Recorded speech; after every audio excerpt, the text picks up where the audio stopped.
Every year, the Bay City Garden Club presents a speaker of community interest, and we open this to the public. The Bay City Garden Club was founded in 1927, and since 1954 has been a member club of the Garden Club of America. It consists of 200 clubs and 18,000 members across the United States. So thank you so much for coming today. We have a lot of you from our community, and we also are pleased to have James McCloskey, our district representative in State Senator Mike Green's office, attending today. He's in the back row here. And thank you for driving up for this. And Linda Heemstra will introduce our speaker. Thank you, Elizabeth. It really indeed is my very great pleasure to introduce our speaker today, Laura Ogar. Laura comes to us as the Bay County Director of Environmental Affairs and Community Development. Laura graduated from Ferris State University with a Bachelor's of Science degree in Environmental Health and Resource Management. Following graduation, Laura moved to Alaska and began her career in private industry as an environmental engineering consultant. She represented gas and oil companies, helping them secure regulatory permits for well exploration and development. She also worked on behalf of many small Alaskan villages, assisting them with their drinking water and wastewater infrastructure development. Laura later held public service positions with the City of Anchorage and then the Alaska Department of Environmental Conservation, where she eventually served as the South Central Alaska Region Solid Waste Program Coordinator. In this position, she regulated some of the same oil and gas companies she had previously represented. Must have been a trip. She also worked with numerous other industries, including timber and commercial fish processing in remote areas to ensure environmentally sound waste handling and disposal. These industries were developing sites that stretched from Alaska's North Slope to the southern Kenai gas fields. Laura has completed diverse graduate coursework in areas of hydrology, geology, community planning, and environmental restoration. In addition, since relocating to Bay City 15 years ago, she became a certified community economic development practitioner. As I said, since 2001, Laura has served as Bay County's Director of Environmental Affairs and Community Development, and she is a proud Great Lakes Bay Region Ambassador from the class of 2008. She participates in many community organizations and has been a founding participant on the EPA Superfund Dow Dioxin Citizens Advisory Group to ensure that the Saginaw Bay is not forgotten in the evolving cleanup as it moves downstream from the Tittabawassee River. Drawn naturally to water when not at work, Laura can usually be found someplace on the Saginaw Bay, fishing or kayaking along the shore. Ladies and gentlemen, it gives me great pleasure to introduce Laura. Please join me in welcoming her. Thank you very much. And a couple points that I wanted really brought out in the introduction, and so I appreciate very much, Linda, your words. I have worked for the private sector, and I think that's always important when you hear someone, a public official speaking or a public staff person. It's important to know that there is I, in particular, have a good balance between private industry and public industry. I have regulated both the work to regulate, represent oil and gas, and then regulate them. And sometimes when we hear in the current discussion of the news media, you talk about, well, you have all these insiders developing the rules. Well, when you think about it, who best to kind of help develop the rules by somebody who knows the industry? And so it's not always just a bad thing. I want to make sure people kind of have that understanding that it's been actually very helpful to have some of that direct hands-on experience as regulatory rules are written. So thank you very much for coming today. I know it was very snowy when I left this morning.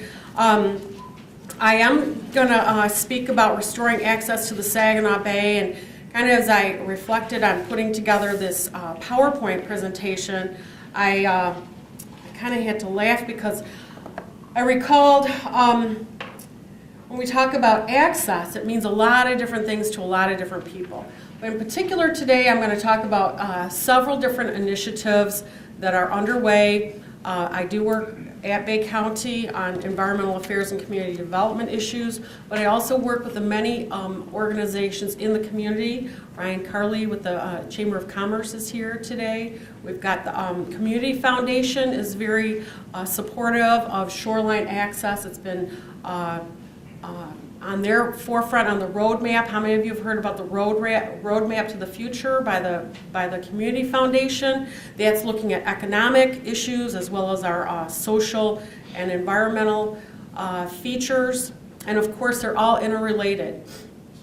So with that, I want Phragmites. We're going to cover a little bit about Phragmites, talk about Boardwalk and a new kind of a beach project at the Bay City State Rec area, and a longer-term future vision for a possible fishing pier or scenic destination on our bay. All right.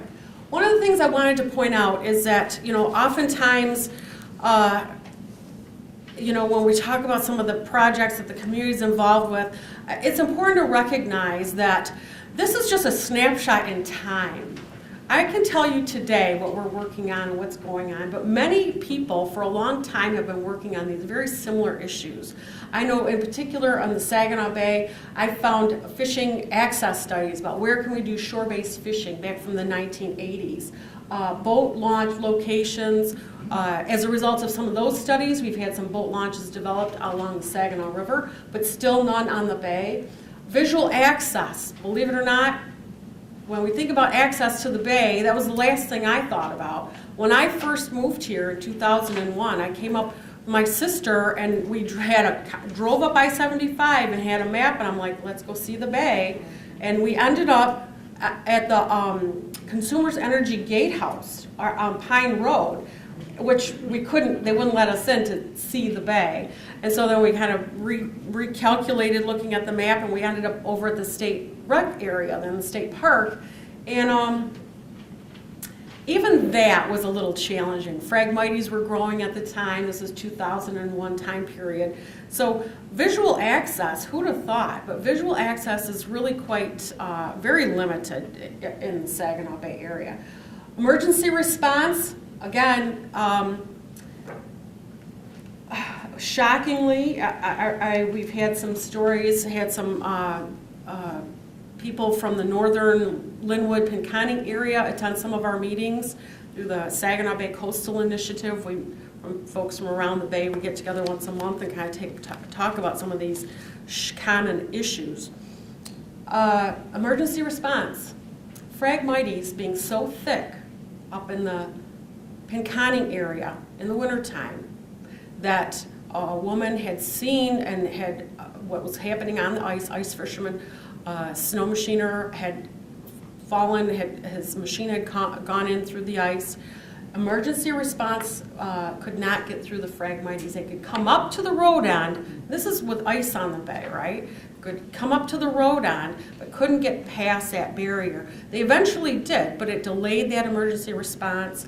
It's phenomenal. We'll talk more about Phragmites, but again, access, snow machine ice fishing, kayaking the Blueways Coastal Trail. I do have copies of this coastal trail map in the back. I don't know if you've seen that, but this is for, and it's waterproof, but it is for kayaking access points, canoeing.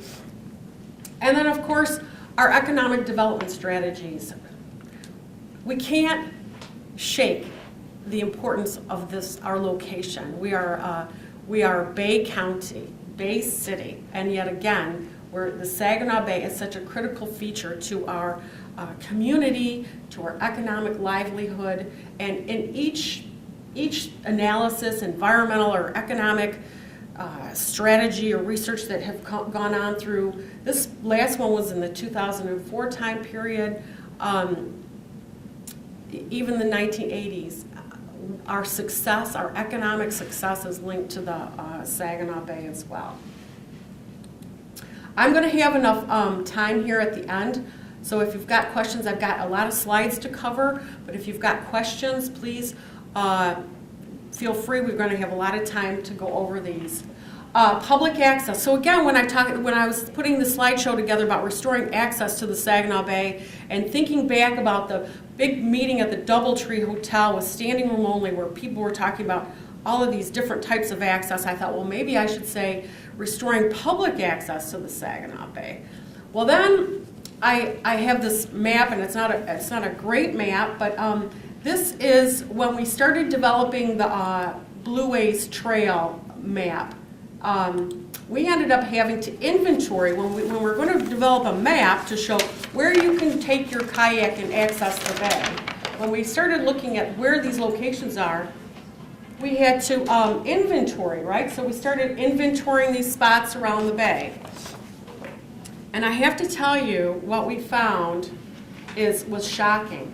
Because first of all, the Thumb had a water trail, and so that was great. And then this northeast part of Michigan had a water trail, but the Saginaw Bay was a big gap. And in fact, that was the name of our proposal. We applied for some grant funding about closing the gap in the blue water trails around the bay.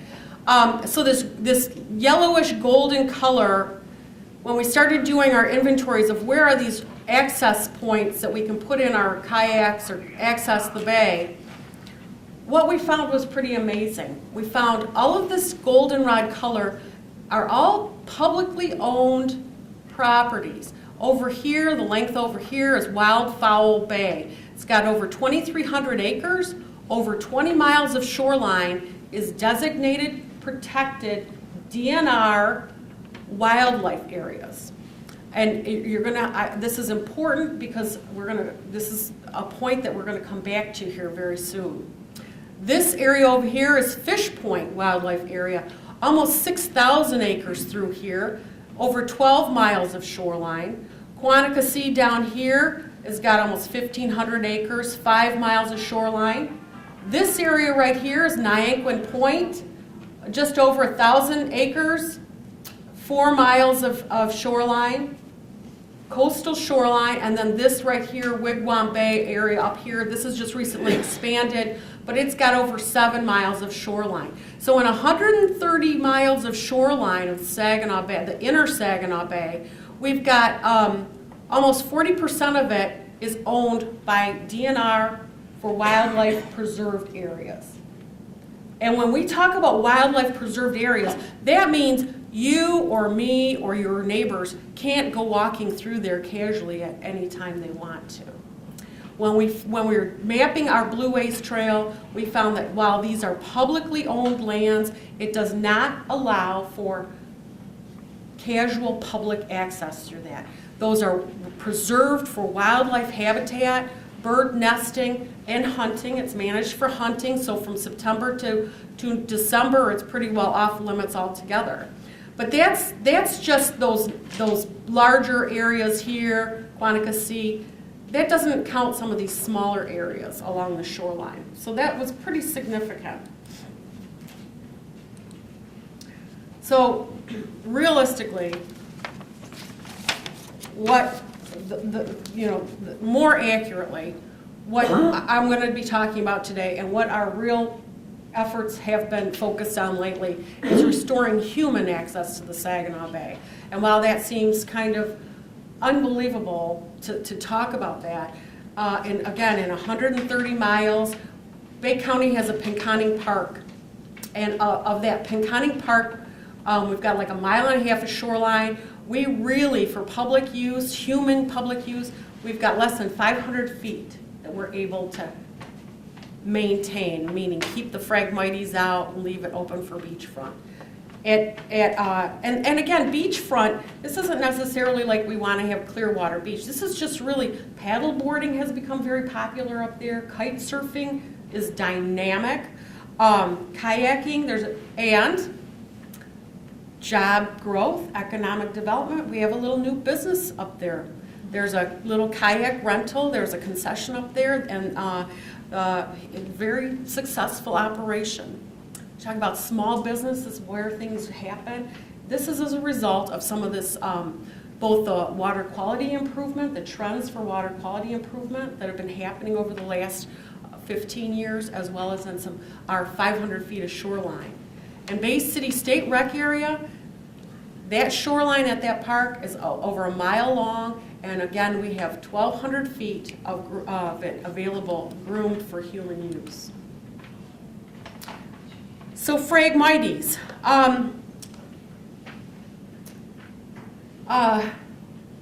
How many of your gardeners, right? So you all know what Phragmites are, and this is not like a strange photo. You've all seen this stuff. This is an invasive weed that grows in such dense stands. It'll actually push out any of the native vegetation.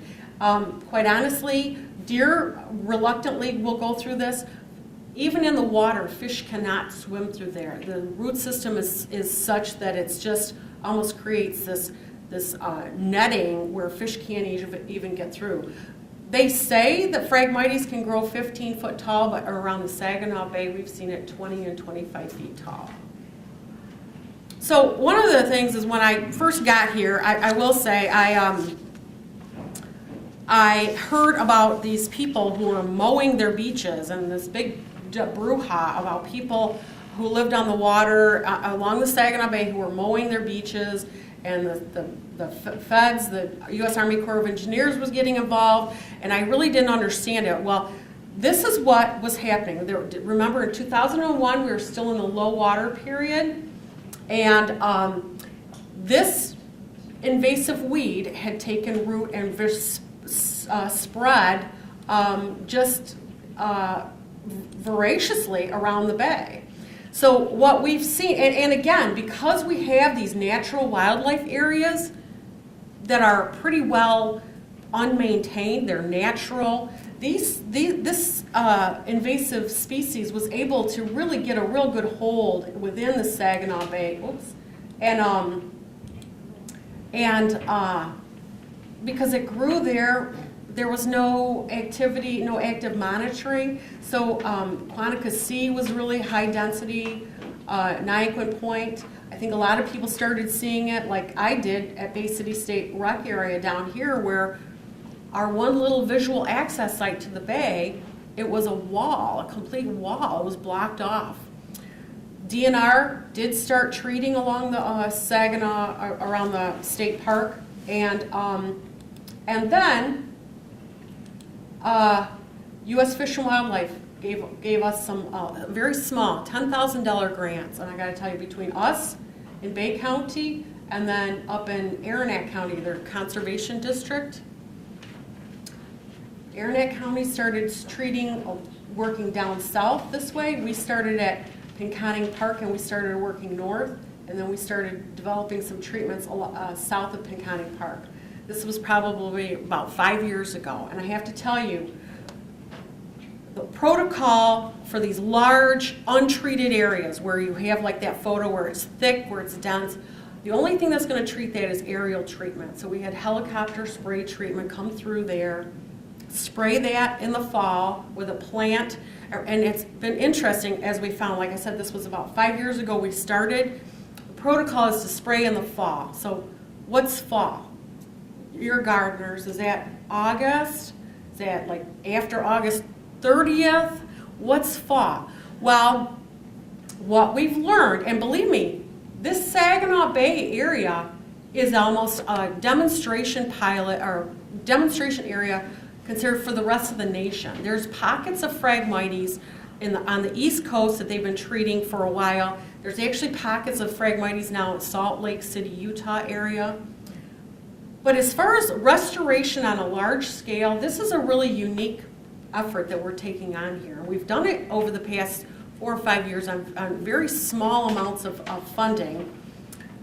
But what we found is that this whole spraying in the fall time, it's not some arbitrary date on a calendar. It has to be fall as the plant recognizes fall, right? I learned that word, that sinise, when the plant starts converting, when the plant starts knowing it's fall, where it starts taking its energy, the xylem and the phloem is coming back into the root system. That's when it's fall.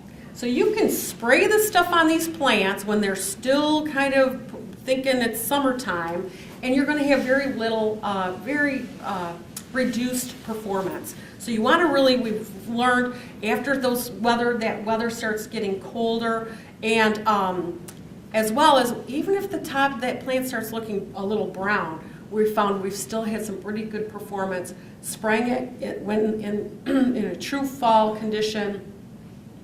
And then about this time, so that would be about September-ish, and then about this time of year, January, February, is a good time to be cutting that plant as it died back. That's a lot harder, it's turned out to be a lot harder than we envisioned. This spray treatment, the aerial spray treatment, typically, and this has to be multiple treatments. The first year only is this aerial treatment, okay? That's the big broad spraying of these large swaths. The next year, you have significant die-off, and you don't need to do such aerial spray treatment. Then it's more of a land-based, individual. You can get an ATV out there and spray the smaller regrowth areas. You have significant, over 60% die-off. It always helps to be able to cut that stuff and burn it. But what we found, and believe me, we worked really closely with DNR. Last year we were all set. Everybody's going to start cutting, and then they're going to burn while the ice is out, frozen, and get out there in this shallow area. Safe, it'll be safer to burn on the ice. And what we found is, first of all, the ice around these large, dense stands, it just doesn't freeze. That muck that's developed, that debris, that plant debris that's fallen out along the root system, acts as a huge compost area. And so I was walking on solid ice up into cutting a little wayward plants till we got to the main growth area, and I sunk 2 feet into black muck. And so, and then once you get it cut, assuming you can cut it, and we did, we had hip boots on and we're cutting it, bundling it up. It doesn't burn this time of year. It holds that moisture, and honestly, we had a whole shoreline of right through this, this Linwood, up into Pinconning, up into Aranac County, and we had propellant, some liquid encouragement. We had worked with DNR, and this stuff was not going to burn. And so what we found is that May seems to be the big burn in May, and so pile it up, stockpile it if you can. The humidity levels change, and April, May certainly seems to be a good time where that stuff then piled up, where you can control this stuff, is the best way to do it. Have any of you seen the photos from Quantico when it burned the stands of Phragmites? That stuff, again, was like rip-roaring, because everyone DNR had talked to us about, be careful about burning the stuff. Once it lights, it's like this, it's like a gasoline, it'll just explode. And here we were, last February, working with this stuff, nothing was going to get it to burn. But when it loses its moisture, even if it's standing, I'm telling you, that stuff was roaring through the shoreline. So what we just, DNR announced last week, this week even, just within the last 7 days, is that Bay County was the applicant. We've had a number of partners, but we in the Saginaw Bay were just awarded a grant for over $300,000 to treat 725 acres of Phragmites along the Saginaw Bay shoreline. I'm going to tell you, these grants were very, very competitive. I think we were actually the highest award granted for this thing. And yes, thank you. And then thank you. I want to then go back to Senator Green and Jim McCloskey's presence here because I'm going to tell you, Senator Green and Representative Brunner worked very, very hard for this. This is the second year of these state grants. Going back in a story, if I remember, I told you when I first got here and I heard all this about all the enforcement activities against these people, these rogue, wild people on the beach were mowing their beachfront. A number of them were fined. A number of them went to court. What they were doing was trying to get rid of Phragmites on their property, right? It had been a sand beach area, low water, this Phragmites moved in. They were they couldn't see their bay anymore. They tried to get rid of it, and they were cited and they were fined, many of them. And we're talking several thousands of dollars. So if you think about the difference between 2001, 2002 time period, just to now, right? In this 15-year time period where these people had been fined up around here and taken to court for cutting Phragmites, in 2015, the state has actually finally come to understand the significance of this weed, and now it has grants available for us to go out there and treat them and cut them. So I will say our partners are the Saginaw Chippewa Tribe in Aranac. They've got some property up in the up along this area. The tribe does.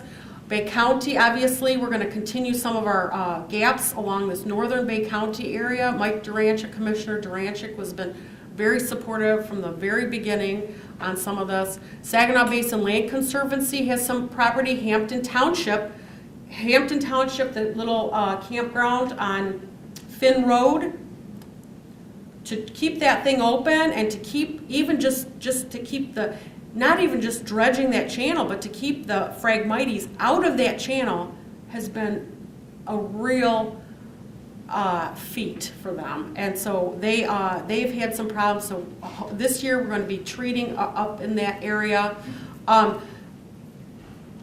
Consumers Energy, which is right here, this little elliptical area.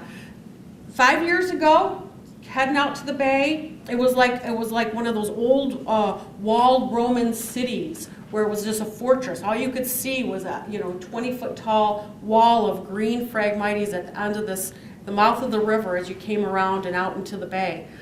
About 4 years ago, they started treatment out there. And last year, I have to tell you, it was unbelievable to see the actual shoreline. You could actually see the water's edge. In fact, there's a beautiful little beach over here, but they don't want anybody trespassing, of course. So I didn't tell you that, but it's remarkable what you can see now. So again, with this DNR's protocol is they don't want to see any hops skipping around on this treatment of Phragmites. They want this treatment to be very methodical. It's basically you do property area and then you're moving on to adjacent properties. Aerial treatment couldn't happen unless the whole group of landowners signed on for that. The helicopter pilot was not going to, spray 50 feet and then jump, not 50 feet and then the next. He had to go the whole area. And Fish and Wildlife and DNR were pretty stuck that they wanted to just see this area done, and that's where Senator Green and Representative Brunner came in, because they pushed very hard. Under this first year grants, we applied for the same treatment area. DNR said we weren't eligible. They loved our proposal, but they said you're not eligible because we want to focus on, along a line here of the linear area for treatment. Well, we are picking up on the south side of where the Saginaw River is and Hampton Consumers Energy. They treat their campus, and we're picking up from Hampton Township, and we're actually going into DNR Quantico area down in this southern shore, and then we're going to pick up a couple spots in Tuscola. Now it kind of goes against the protocol because they're isolated spots. However, Tuscola County, talk about problems with visual access to the bay. They don't have any. They have none. They've got a couple, they've got a small little park, Vanderbilt Park here, and they've got, which is a very small, very rustic little park. Jim's nodding, so, and you can't see the bay there. This Phragmites has come in so thick. And then they've got a couple small marinas up here, privately owned marinas. So we are going to work on Vanderbilt Park, some key public access sites to do this treatment. It's not going to be broad-based, but it's going to be enough so that people start to see that, you know what, this can work. You know, it will have success. It does die off. We will get this stuff cut down. And one of the key features about our project, about our, and Tuscola County and Tuscola EDC are also going to be helping, is that basically, and our name of our project was about reestablishing not just access to the bay by getting rid of these Phragmites, but reestablishing, again, cultural connections. I have stepdaughters who grew up in this area, and I'll tell you, they're in their late 20s, and at that point, they just didn't go to the Saginaw Bay. They've not seen the bay. I've gone up to speak in Pinconning, and a lot of those high school kids, I'll ask them each time I speak up there, how many of you have been out on the bay? They live in Pinconning, right? Feet from the Great Lakes shoreline. And they've just never been on the bay. They've never, unless they go to the Pinconning Park, they don't even see the bay. So it is more than just habitat, more than just ecological values that we've lost here, but it's those cultural connections as a Great Lakes shoreline community, whether it's Tuscola, Bay County, or Aranac. Part of our grant is that we are going to be working with property owners, telling them what they can do, how they can get involved. Because this grant funding, right, is only temporary. We're gonna be out there. This is a 2-year project. We're gonna get out there and spray it, get it cut and get it reduced, and then do some hand spraying and backpack land-based spraying on the rest of it. But that money's not going to be around forever, and it's not. We need to be able to, as landowners, private landowners, learn what we can do to be able to address this on our own. But I will tell you, the roadblock with that has been this fear of having citations, ending up in court, paying fines. So part of that is we're going to do a lot of outreach as part of our grant, have a lot of public workshops. We're going to have DNR at our side, because it's not enough for us to say, hey, sure, go ahead and do this. We need DNR out there to say, you know what, yeah, if you do these things, you're in compliance with the rules, and you'll be doing something beneficial. So we're going to have a lot of outreach with our grant for Phragmites. Moving on to beach maintenance, I guess, how many of you saw the photo on this flyer? How many of you knew that was our Bay City State Rec Beach? Okay, how many of you didn't know it was our beach? Okay, well, I got to tell you, it's a pretty amazing beach, isn't it? And yet, people, it's like a mystery. I had actually gone out there twice to the Bay City State Rec area when I got here, because I kept hearing about this beach and the beach. And when I got out there, I'm thinking, I see a shoreline, but this can't be a beach. Well, that photo on the notice was, in fact, our beach. This is what we call the northern beach, and you can see these tire tracks. This is part of the Bay City State Rec area property, and the property line ends about there. Believe it or not, beyond there is Beach 2. It's privately owned, and those people have a beach. They maintain it. Beautiful white sand. This little northern area, I got to look at this footprint. I mean, this was fought for. And I have to tell you, our Ernie Krieger, you've heard of Ernie Krieger, Save Our Shoreline, Commissioner Kim Coonan, they've really, over the years, have really fought for this area. And you could see them, this is looking straight out to the water, you can see where it stops. We ended up, Ernie and Kim ended up, and Friends of State Park, purchased a beach groomer, and when the manufacturer who makes this piece of equipment flew it in from the South Carolina area. I was out there because he had to come out to do a demonstration to show us how to operate it. He was amazed at our sand. It's beautiful sand. He said, this is just beautiful. It's white, it's uniform. This is the kind of sand that, Myrtle Beach is just, it's comparable to the, Atlantic area. This is our beach groomer. This is the area. You can see the swimming post. This is the northern beach again. And so that's the beach groomer that we got. This is, again, the commissioners, Bay County commissioners purchased this. Beach Wellness, have you heard about the Beach Wellness Run? It's an annual run, it's a walk every year in June, I think it's the third Saturday in June, and it's a fundraiser for funds to help with this. I want to bring your attention to this little area right here. Can you see it very well? You can see the ponding water in darker color. That's where it's low area and it's wetter on our beach. Most all beaches have some of those spots, and sometimes it depends day to day or hour to hour how wind and waves come in. A lot of this right here is muck.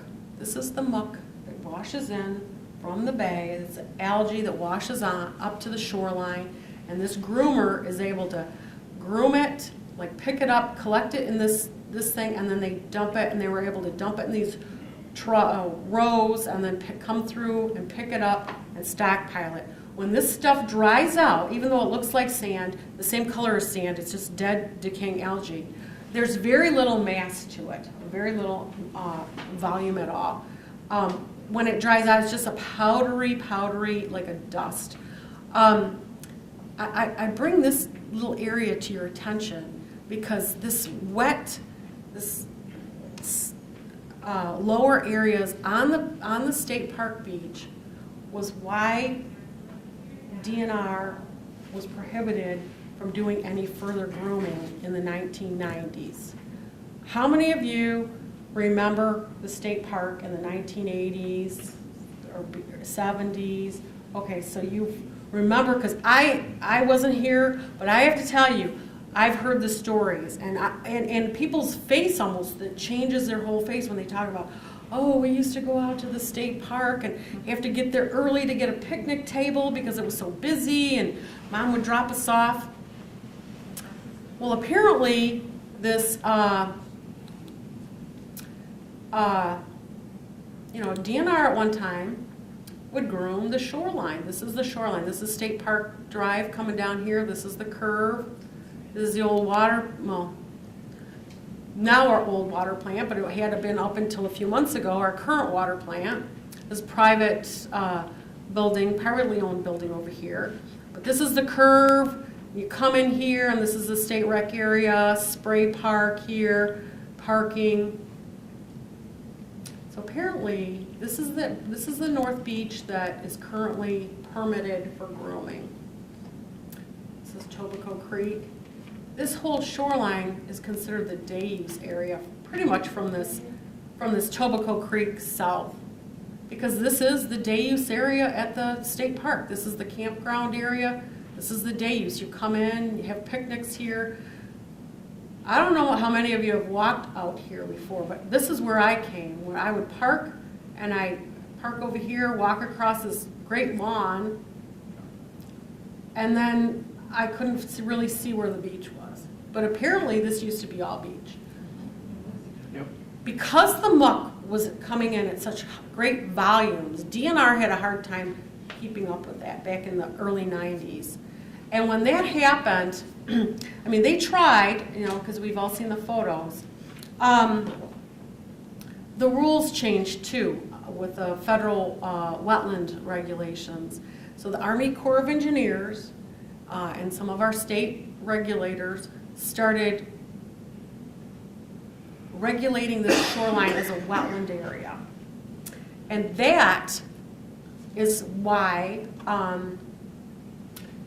DNR has not been able to groom this anymore. This is a permitted zone, and in order to secure the permit, in order to just groom this little section of beach, DNR had to give up this whole, almost the whole entire frontage of the day use area as preserved area.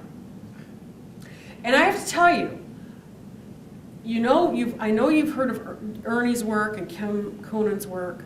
So that was in the 2001, 2002 time period. This is 2016.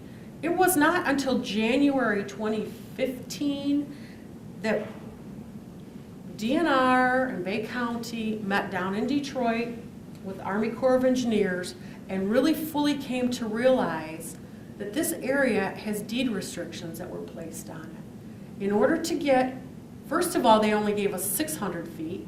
Ernie, of course, pushed, being Ernie, was able to get 1,200 feet, but in order to do that, this thing, without any public notice, became a preserved area with a deed restriction. It says, do not disturb in perpetuity. Don't disturb the soils, the plants, basically don't even walk over there.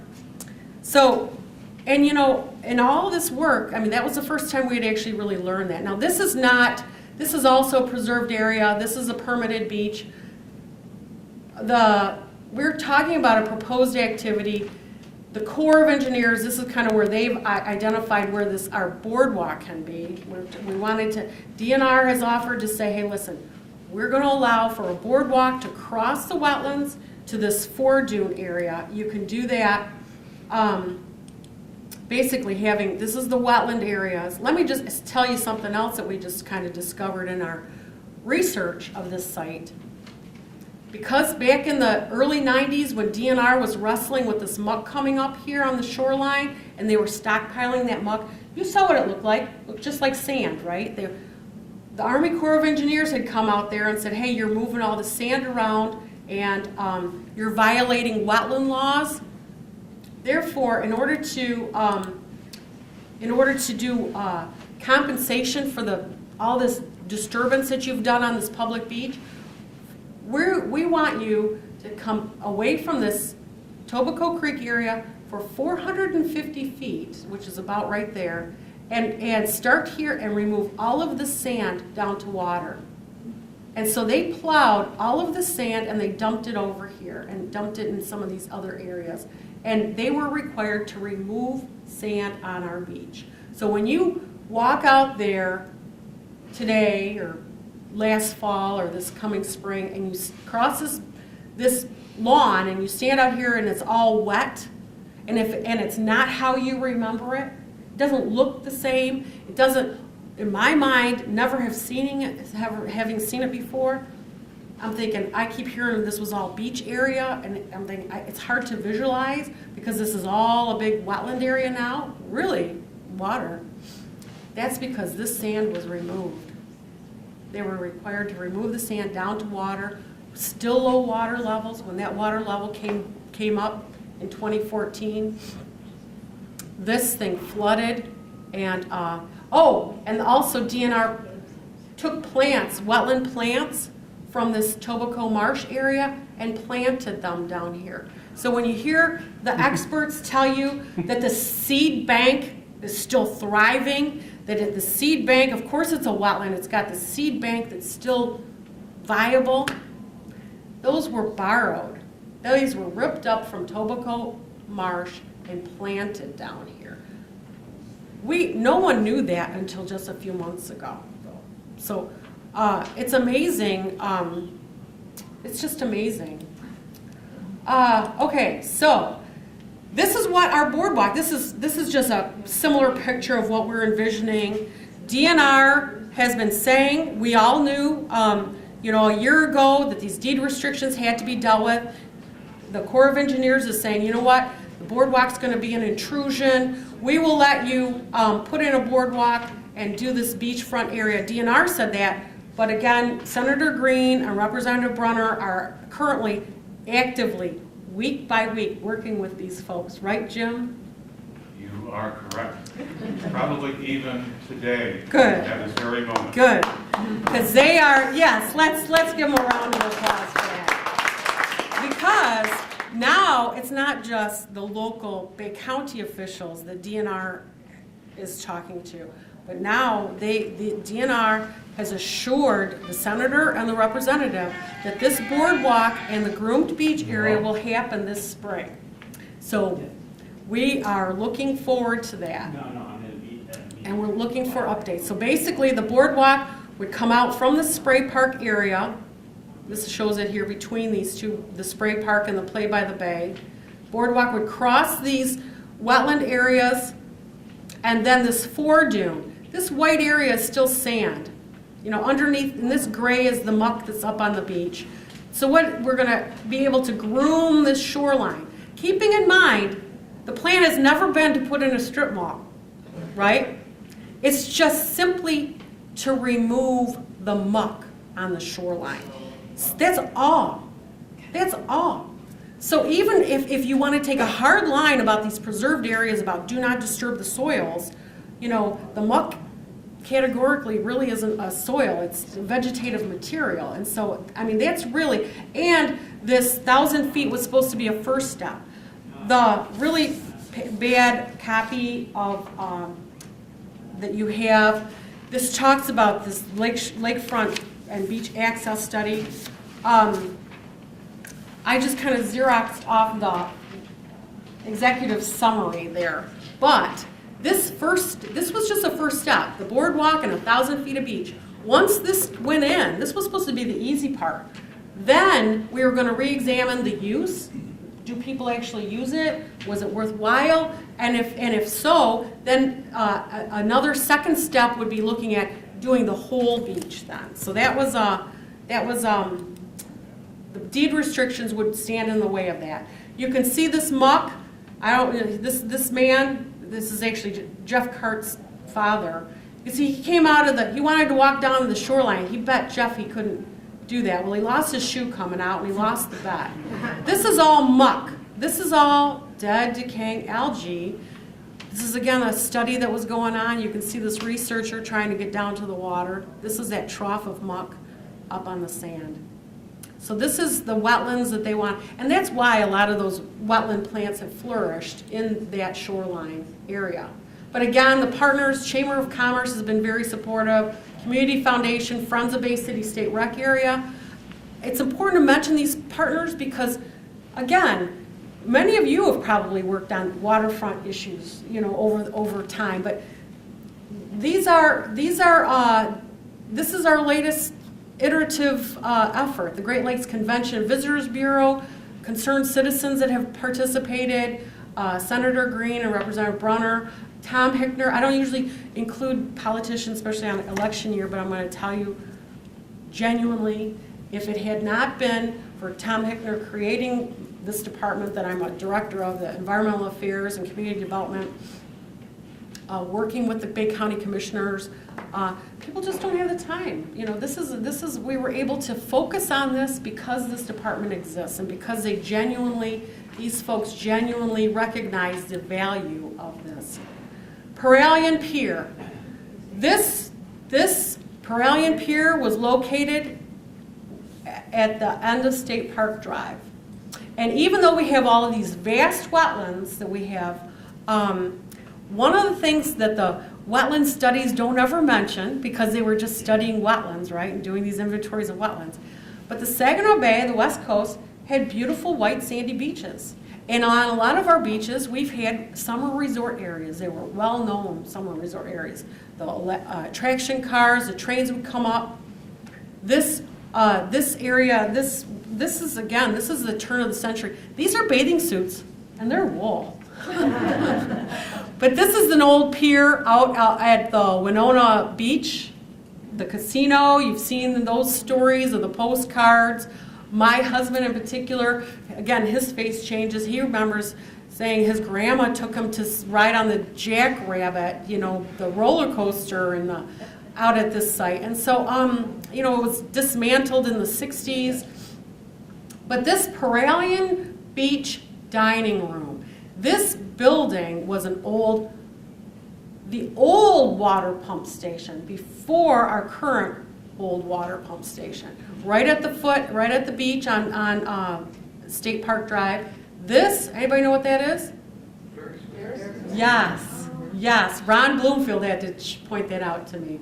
But that's what that is, and that, as part of this, and this is back, now this is part of Groomed Beach, right, again, at the foot of State Park Drive, not the Winona Beach, but this was, again, a summer resort area, dance hall, dining, Ferris wheel. This was the remnants of it back in the, I think this might have been in the 40s or the 50s, but you can see cars were driving out right to the beach, right to the water's edge.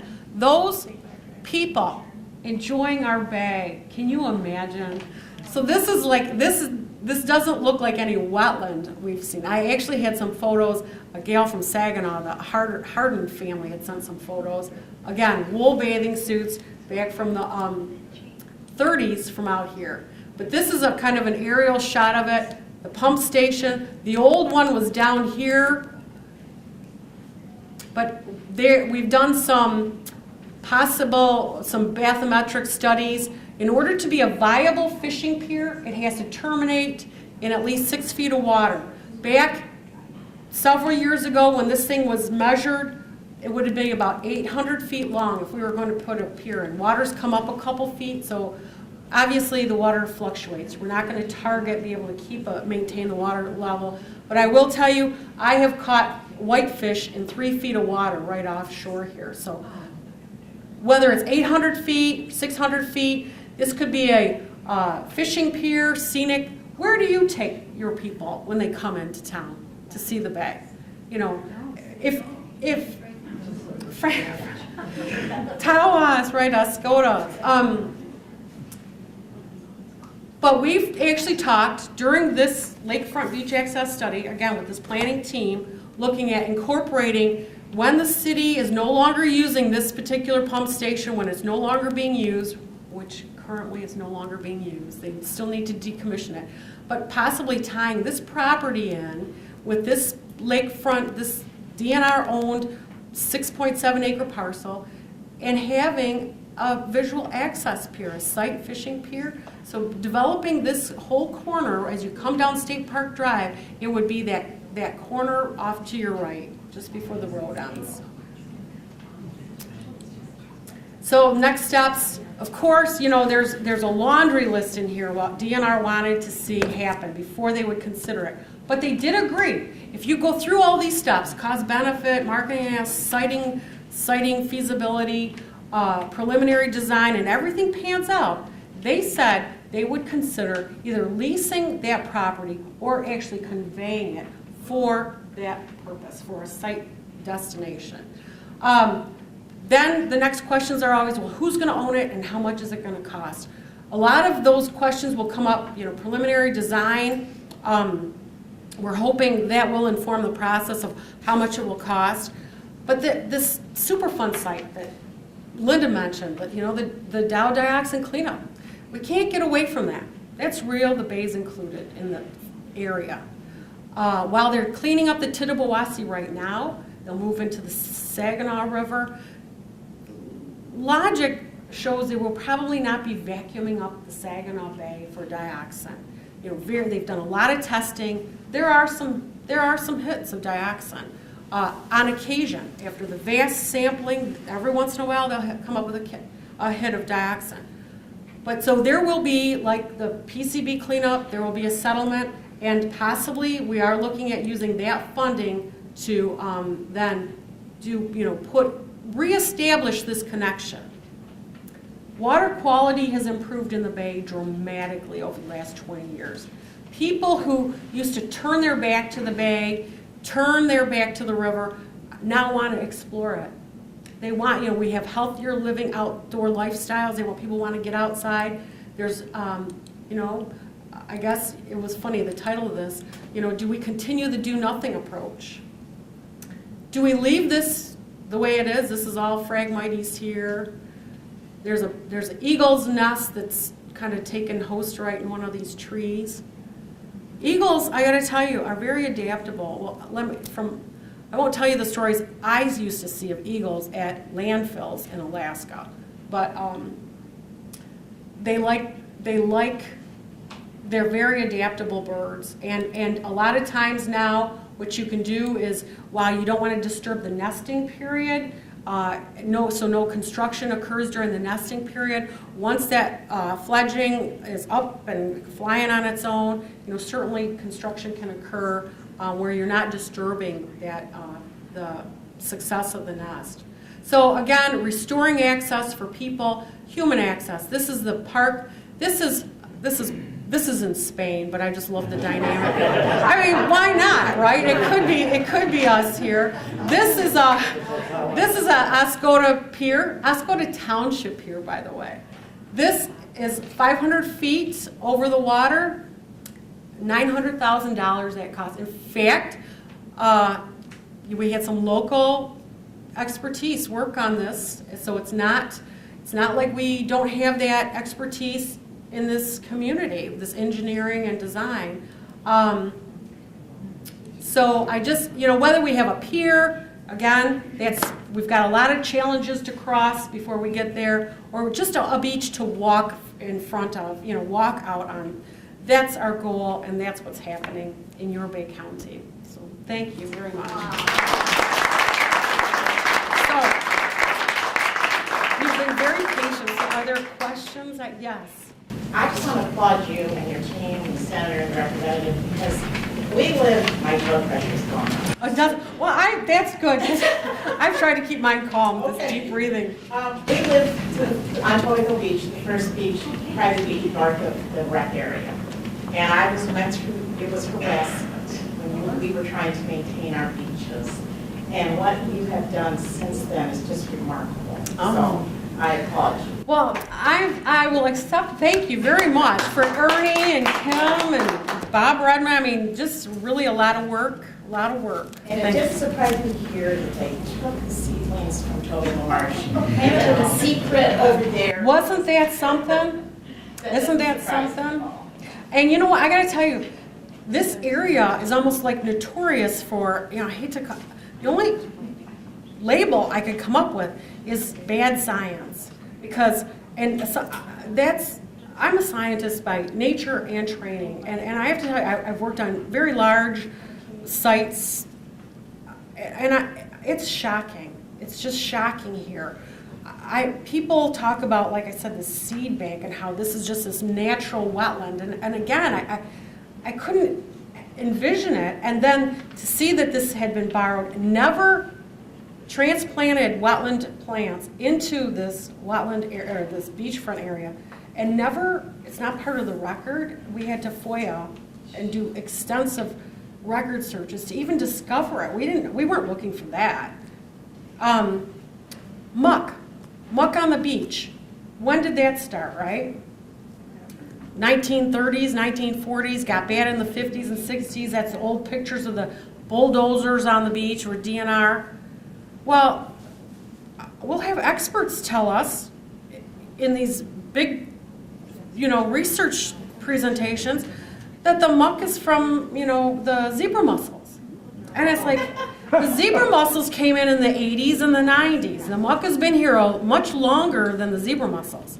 We've had experts talk about how the muck is because of the confined disposal facility maybe that they built out at the mouth of the river. And yet that was just built in the 70s and 80s. So I guess the lesson I've taken away from being here is really questioning.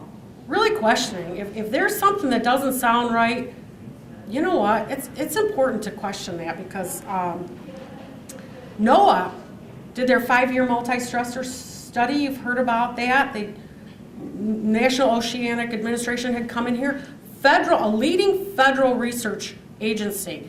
They came here for 5 years. Early on, to their credit, they got input from the local folks saying, what is your priority? We said, it's the muck. Tell us why, what's causing it, what we can do to get rid of it. I talked to him, periodically, the chief principal investigator on that project. Intermittently, he would give updates. At the end of this thing, 4 years into it, he said, Laura, he goes, that muck's not new. I'm like, what? And he said, yeah, that muck's not new. We actually went to the state rec area and did research on the park records. And those park managers have been moving this stuff. They had detailed records about how much they moved day to day. And I said, well, Craig, what made you think that this wasn't, why did you think this was a new problem? And he said, because they had been informed by other regulatory people here in the state that that was a fairly new problem. And it was interesting because I was so surprised, and yet realistically, right, you remember the beach in the 70s and 80s, muck wasn't a problem, right? It was new, muck became a new problem in the 90s when they were no longer able to maintain that beach. And that information somehow wasn't carried forward, so, yes. Just a comment. The bureaucrats should be completely embarrassed. Yes. When I arrived in town a couple years before you, in the late 90s, and I remember walking on the Crooked Bridge in Bay City, and the big problem then, they said, was the purple loosestrife. I find purple loosestrife to be much more attractive than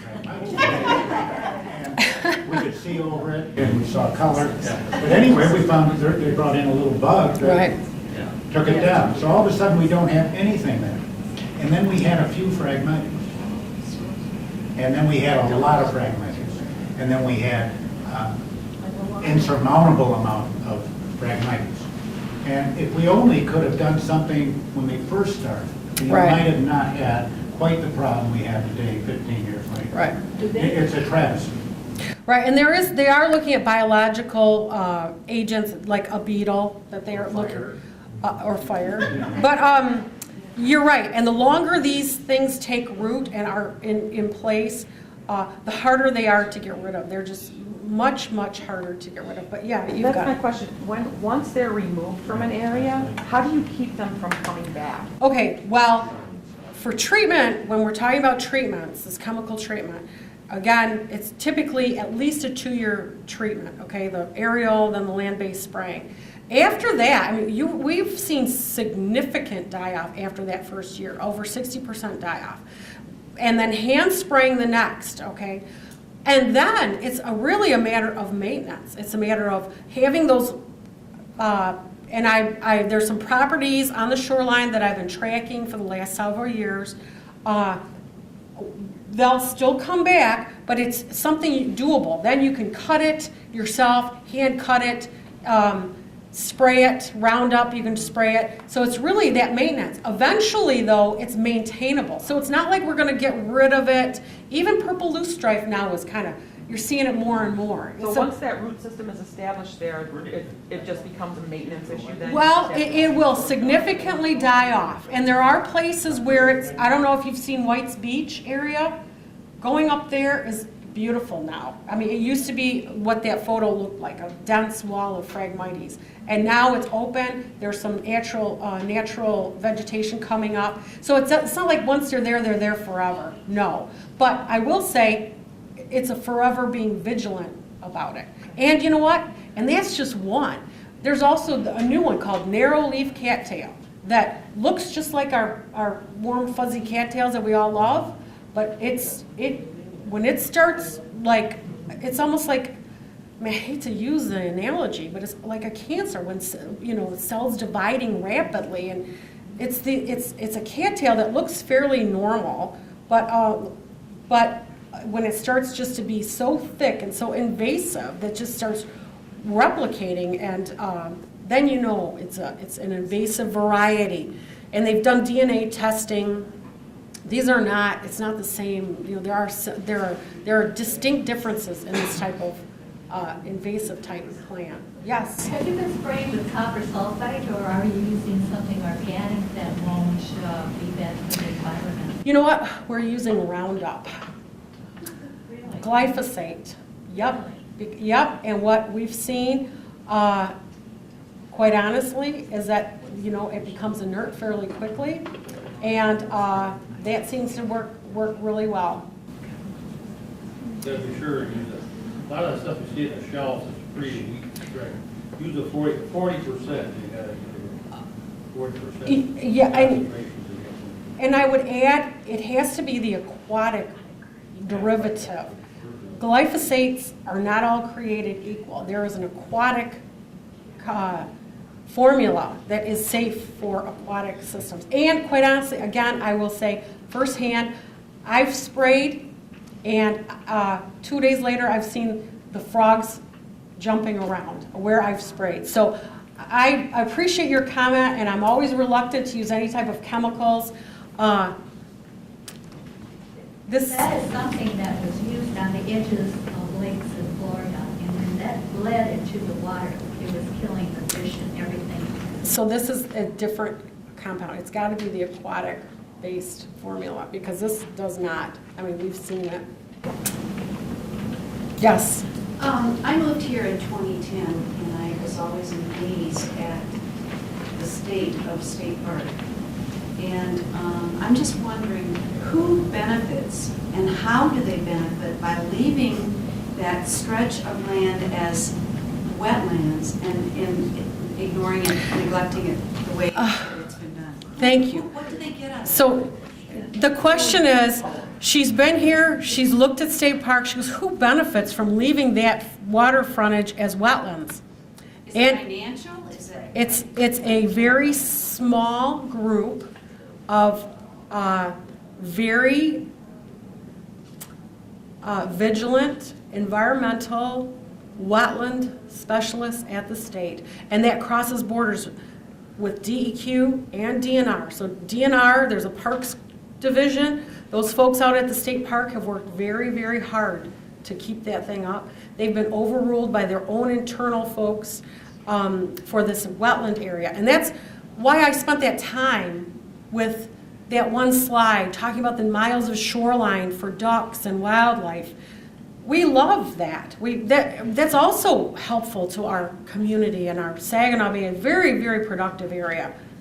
But people have to have a place too. And so when we've talked about this project, in every once in a while when we get a press coverage in a newspaper or something, the blogs, the comments afterwards on the stories talk about wetlands, how we're going to be damaging these coastal wetlands at the beach. And I just think, you know, what we need to do is create greater access to those existing wetland areas that we have.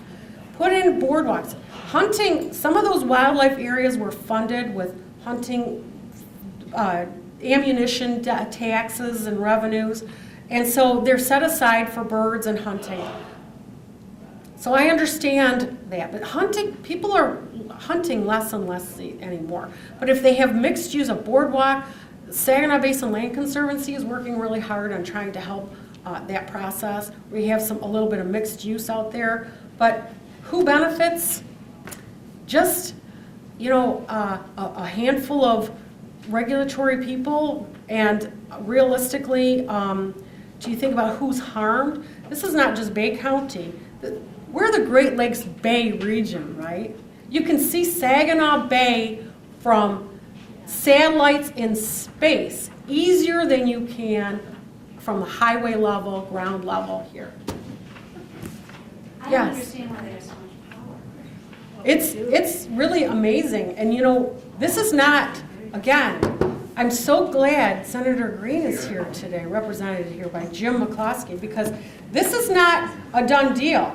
They've told the senator and representative that just the boardwalk portion and the Groomed Beach will happen, and the 1,000 feet of Groomed Beach will happen this spring. You know what? We need to, I'm very hopeful, and I'm going to be very positive and remain positive that that's in fact going to happen, because, and I'm asking you to track this project. Keep an eye on it. Is the boardwalk and the 1,000 feet of beach that the DNR director, DEQ director signed off on, who offered that up, is that really going to happen? Is that going to happen this spring? We'll have to wait and see. But yeah, you had a question, hold on. I did. Oh, When you go back over the books, you know, you go back to the 30s, the 20s, and you know, you show the pictures of Bay City in its glory days of beaches and public access. What is in the history books that define that as a public access place and public dollars to all of a sudden that it's not the people place, but it becomes this big sanctuary for wildlife, where wildlife has surpassed. You need the wildlife places, but you need the public places, and how does that all of a sudden, because you have to change with time as society changes, but how come you can't go back to the books of where this is public place for people, Well, and it stays there? well, we went back to the original deeds of this property. You know, the city of Bay City originally gave the state the original 83 acres for this park as a recreational area, as a bathing beach. That's what it was used for. And while it's not recorded on the deed for that, limited for that use, it was conveyed because that's what the state accepted it for, strictly as a state park. And you know what? We've gone through this, and they've basically said it doesn't matter. That 450 feet of beachfront that they removed the sand out of in the 1990s, today still, under the ice and snow, that Tobacco Creek, last fall, that Tobacco Creek outlet got buried under zebra mussel shells and sand, or a big storm came in, sealed off the outfall of that creek. It's no longer, in fact, I walked from the south end of the beach to the northern end of the beach, and I didn't get my feet wet at all. So that the Tobacco Creek is sealed off at the shoreline, water's edge. In fact, now it's coming down, it's flowing down into this area that has no sand, the sand has been removed, it's a lower area, and it's discharging further down, seeping through the sand further south. It's going to be, it doesn't matter what it used to be like, the photos, the documentation we've had. I won't go and say who, but back even when Senator Green and Representative Brunner and all of, we're out at State Park talking to these folks, the one director just threw his head back and laughed. It's wetlands now. It's wetlands now, so, yeah. Did you? Laura, you may have covered this, but just to clarify it for me, by advocating for and proceeding with the boardwalk and the fishing pier over the Muck and over the Phragmites, are we giving up on any possibility of the total state park ever being cleaned up? Okay, this has caused a lot of sleepless days. The question is, if we build the boardwalk over the wetlands, and then we allow and we accept this 1,000 feet of beach area to be groomed. Well, this lighting is bad, but you've seen the slide. Are we giving up our potential to ever have our beach back there? And yeah, possibly, because when we talk to people, when we talk about this project, when I talk about the boardwalk and the 1,000 feet of beach, there are a lot of people. Everybody's excited, but there are a lot of people who think all of this was going to be ripped out and it's going to be sand and we're going to have a beach back like they remember it. That's not what's going to happen. We're going to build a boardwalk over here, and we're going to have have the approval to take the beach groomer and just take the beach groomer on 1,000 feet of shoreline. That's all we're asking for. So yeah, Guy, exactly. There is a potential that if we accept this and this 1,000 feet of beach, that we will be forever locked in here. Worse, there is the thought that these deed restrictions, if they don't come off, will never allow for any further grooming of this beach. So, or if the Corps of Engineers allows for this to happen, a year ago when we were down in the Detroit office, the Corps of Engineers, they said, well, we might consider this, but if you get this, you've got to give up that North Shore beach. Oh. No way. So that's what, I said, well, that's not happening. So we got to come up, and I will add then, in the last 12 years, in the Saginaw Bay coastal area, in the shoreline, 585, they call that the old waterline area along the shore, and up into the river, we have protected, taxpayers have protected and purchased over 19,000 acres, either outright fee simple or as a conservation easement, to add to the Nianquin Points and the Wigwam Bay, to enlarge those sites because those are important productive sites. But when I ask, can we have recognition for that? Okay, I understand you've got wetlands here, and if we were going to fill these in, there's got to be some kind of compensation because the law says that. Can you recognize this past purchase of these 19,000 acres? And that's based on Ducks Unlimited math, okay? Ducks Unlimited have some sharp scientists there. So this is, when they say 19,000 acres, that's an accurate, solid number. They said no. The Corps said, I knew this was going to happen, that my battery was going to go dead. But the Corps of Engineers said, no, we won't recognize that. You've got to come up with additional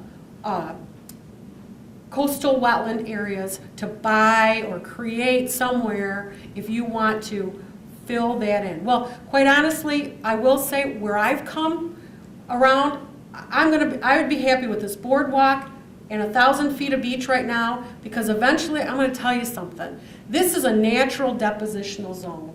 These agencies can call it whatever they want to.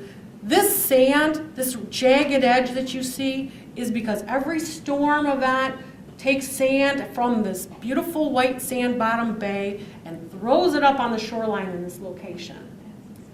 This is a natural depositional area, and that's not going to change. So currents change, wind patterns change, but eventually, slowly, this is starting to fill in. And I figure, you know what?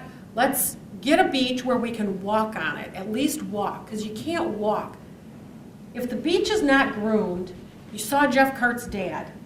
If the beach is not groomed, you can't walk on the beach. It prevents small children getting stuck, dogs. It's real. That stuff doesn't make headlines, but that happens out there at the state park, especially in this wet area. These are, basically muck ponds through here. Let's get the muck off the sand, which they're still classifying as a wetland, the sand, dry sand. Let's get the muck off of there. Let's get people out there seeing it, develop a whole relationship with our shoreline again and again. In 15 years, someone else will be standing here talking to a group of people about how we need to expand from there. So, yes. In reference to earlier, you mentioned the people that were receiving these massive fines, and I read in the paper of people that the fines were starting to nearly exceed the value of their homes. That's true. Were they ever compensated and given back that fine money? We were just threatened, that we were going to get fined $25,000 a day because Tobico Beach, yes, for years has groomed their beach by plowing. So when this started happening in 2001 and we went out there and the Phragmites were there and we groomed the beach, we got a letter from the Army Corps that said if we didn't build a ridge at the high water line and put the sand back where it was, we were going to get fined $25,000 a day. So we brought the plow back out. I was standing there with the Army Corps and he said, yeah, you got to build a little ridge here. Okay, we paid for this. A week later, we had a northeast storm and the ridge went. Yeah, exactly. So I was never fined, we were threatened. Now we have a permit from the Army Corps that we can groom our beach, and it's a 5-year permit that we have to reapply for in 5 years. But at the time we were doing this, they said we were disturbing the lake bottom, blah, blah, blah. So we go on vacation to North Carolina, and I see the Army Corps of Engineers with equipment in the ocean, pumping sand from the bottom of the ocean onto the beach to reclaim the beaches there. I've seen the same thing. You know what? That's right. It's called beach nourishment, and the Corps of Engineers does do that throughout the U.S. You know, on the Florida eastern seaboard, yes, they do that. And, yep. But no, I know one family in particular, they were actually threatened with over $1 million fine to settle for $1 million fine. He ended up paying, and then they brought it down to $25,000. He ended up paying, I think it was $15,000, and no, he did not get his money back. The elderly couple in Tuscola County, shoreline area, who had been actually sued, Save Our Shoreline was involved with that. That was over $200,000 legal case. They won, but that's what it costs. So no, people are not. And this is still, keeping in mind, we've got the Corps of Engineers, DEQ, as well as some stewardship groups in the DNR. What was happening with the park, the state park system, is once the DNR parks group, these managers, the park managers, had satisfied the DEQ and gotten the DEQ permit and then started the work, the Corps of Engineers showed up, gave them a citation because they didn't have a Corps of Engineers permit. So, and again, which explains why these things are all locked up, this because they were in violation every time they turned around. Isn't Corps of Engineers to do with navigable waterways for shipping? What do they have to do with a beach? They told us that, because we have riparian rights on the Great Lakes that we own to the water's edge, but they told us that they have the right to regulate the high water. That is what they said. Yeah, and realistically, I had a slide, I didn't include it, but if you get a chance, you've heard of Pier, Michigan, right, the big brand. Well, there is another website called Pier, Michigan, P-I-E-R, Pier, Michigan. And that shows the piers around Michigan, right? On the west side of the state, you've got to keep zooming in because there's all these dots that you got to keep zooming into the dots because they're like almost stacked up on each other because there's all these piers along the Great Lake Michigan shoreline. Here, no, Sebewing. They show Sebewing as a pier. Well, that's not a pier. But the point is, this area, eastern Michigan, the northeast Saginaw Bay area of Michigan, has been treated distinctly different than the western side of the state.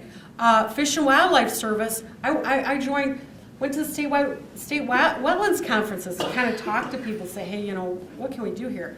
Talk to the U.S. Fish and Wildlife Service person who would actually come out to our beach. Of course, she mentioned the seed bank out there about the wetland plants. But, and that was before I knew this transplantation had occurred. But she said, you guys just want to be like the Lake Michigan shoreline with the sand dunes, and that'll just never happen. And she said, and I've seen this in the files, that somehow they think we just want to be Lake Michigan shoreline. I was like, we're, quite honestly, I think people out here would be very happy just to have our Saginaw Bay shoreline. The white sand beaches of the Saginaw Bay, back, we don't have to have sand dunes, but just a shoreline, place to go, visitors can see the bay. I mean, that's human nature. Come to Bay County, you want to see the Saginaw Bay. So, anyway. Yes? Laura, you mentioned something a couple minutes ago, and I just wanted to emphasize what you had said and maybe elaborate a little bit. One of the most important things that every one of us here can do to make a success of this project is to get out there and see it, walk on that beach, use it, have your car in the parking lot, buy a state park sticker if you don't already have the little thing with the P on it on your license plate. As numbers get translated into policy, the more activity that you can generate at the Bay City State Recreation Area, the higher priority that will get in the state and the federal funding and regulatory processes. Right, thank you, Bill. Right, and pay attention. Stay, just like with the Phragmites, going back to the thing, how do you really get rid of it? It's about being vigilant. You got to just you know, while we're never going to totally get rid of it, we can reduce it significantly, but we have to pay attention. We have to be engaged and get that stuff out. This same thing, and I'm going to ask you, please, to pay attention to what's going on with this particular shoreline issues, and make some calls if that boardwalk and 1,000 feet of beach isn't in by this spring, like they've assured us. I've saved that email. I've taped it up on my wall, Jim. Then let's start making some calls. You know, and quite honestly, I say let's start at the top, because quite honestly, I suspect maybe people at the top in Michigan are just not aware of what's going on. You know, and we've been good partners with DNR. We've seen the struggle that the parks people have go through. They're understaffed. That kind of led to the problem in the first place, not being able to groom this beach, and plants started growing in that muck. And so we all just need to be involved. So thank you very much for One more coming. question. Okay, yes. Good. 2 weeks ago, I sat at the Friends of the State Recreation Area meeting between Ernie and the gentleman that was there to give a presentation from the state of Michigan. And I saw the copies of his documents that he spread out, and he reduced it to 667 feet or 676 feet. Has that been resolved? Jim? That's a level of detail that I cannot. No. That was a shot out of the blue? No. But that is the 1,000 feet is what we were, that's what DNR and DEQ had presented, that's what was going to happen. It's in here. You'll see, you can, while you have really poor copies, I'm sorry, of the executive summary. If you look this up online, the Lakefront Beach Access Study, you'll see the documents where they signed saying, hey, a beachfront or a boardwalk and 1,000 feet of beach. The 670 is what the Army Corps of Engineers says is the only area that is not under a preserved deed restriction. So again, we're going to wait. We're going to be good partners, and we're going to be patient, but we're going to be watching. Who can we call? You know, They start to. I would, at this particular point, I guess I would call your state representative and your state senator, and start letting them know that this is something, because they review budgets every year, so they can put some pressure on. And again, Senator Green and Representative Brunner have been very, very helpful. They have done that. They've said, you know, well, we need. Quite honestly, we're going to have to come up with a plan, you know, more of a vigilant, more of a responsive plan. But thank you very much. I've been telling, I got the hook. No, but I wanted to thank you on behalf of the Invasive for presenting the news of the waterfront, and we all learned a lot. Thank you so much, Laura.